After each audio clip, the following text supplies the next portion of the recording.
only way that you can know whether you're improving is by documenting it.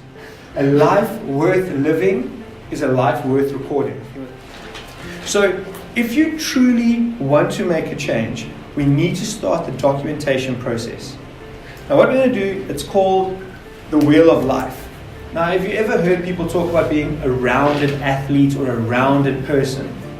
Now you are becoming rounded parents just by creating new habits. How are you going to do that is, you're going to take a little circle like that with 0 and 10. I like starting with 6 blocks because it's simpler and sometimes we lack a little bit of creativity. Well, I do it anyway. You're going to choose 6 elements which you believe that you want to focus on as a parent. Now for me, flexibility. You need to be flexible. Being mindful and calm, because the moment you lose your temper, who wins? The child. And who's playing the game? They are. The moment you lose your temper, your control, your power, all of it gone.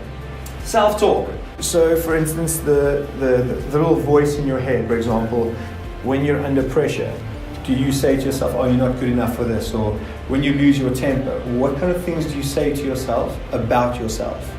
It's the same when you're standing naked in front of the mirror. What are you saying to yourself? Before you go into some kind of stressful environment, do you say to yourself, oh, no, I'm not good enough for this, or I should just shy away? It's the voice inside of our head. One of my favorite quotes as well, Henry Ford, whether you think you can or you think you can't, either way, you are right. One of the things we do in the NLP trainings is we ask, is there anybody that thinks they can't catch? And invariably there's a few people that put their hand up, they like can't catch. And you throw something to them and they drop and they're like, oh, see. Then you simply say to them, okay, I'm going to throw something at you, but all you have to do is notice whether it's spinning clockwise or anti-clockwise. And you throw it at them and they catch it. And they're like, oh, how did that happen? But because they're focusing on something else and they're letting their body, the subconscious mind, take over, all of a sudden they start catching things. Because they're not telling themselves bullshit stories, but I can't do this. How often have you told yourself, I can't do this, I can't do this, I can't do this? That little voice is key. Consistency. Don't be great today and shit tomorrow. Just be consistent. For example, if you are wanting your child to have better table manners and you're setting a process in place, you can go, okay, was I maintaining that discipline throughout this week, even when I was tired or got home late from work or something like that? Or if I came home from work and the rules are that my child is doing homework, did I stick to that discipline, or did I go, oh, it's fine, I'm too tired to do the homework with you now? Then trust your parenting. You have all the skills you need. And if you weren't a great parent, you wouldn't be here today. You need to believe that. Part of this is you need to go define what areas of your parenting you really want to focus on. I mean, this could also be just spending time with my child. How much time have I spent with my child this week or this month? What else could it be?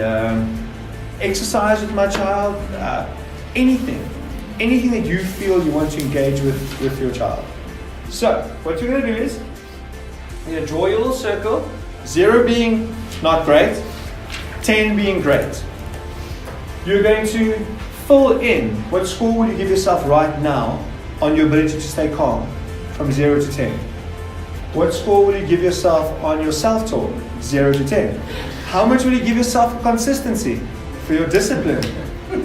Zeros are zeros. As they say in research, even no result in result. Trusting your parenting and flexibility. This exercise is going to take you 10 minutes, right?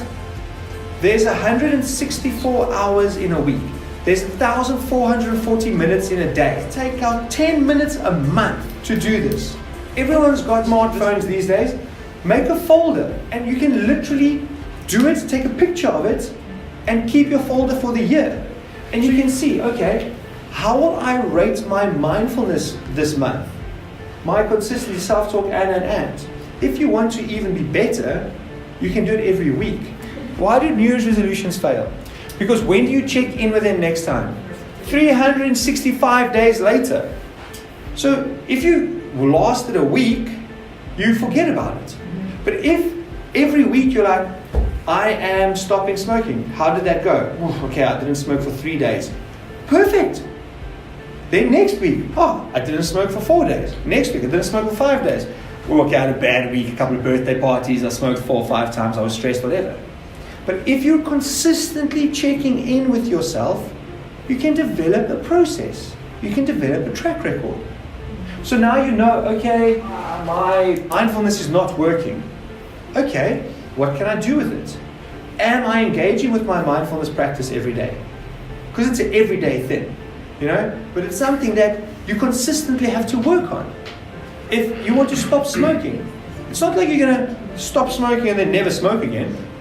You're still going to go to parties if you want to smoke, or I want to get fit, or I want to stop drinking, whatever it is.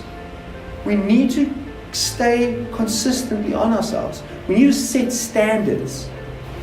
You're the only one that can set your standards for yourself. So this is a really nice little exercise that, again, is going to take you 10 minutes to do. And it can really give you an understanding of where you're at and where you need to go should you want to bring the change you want to see.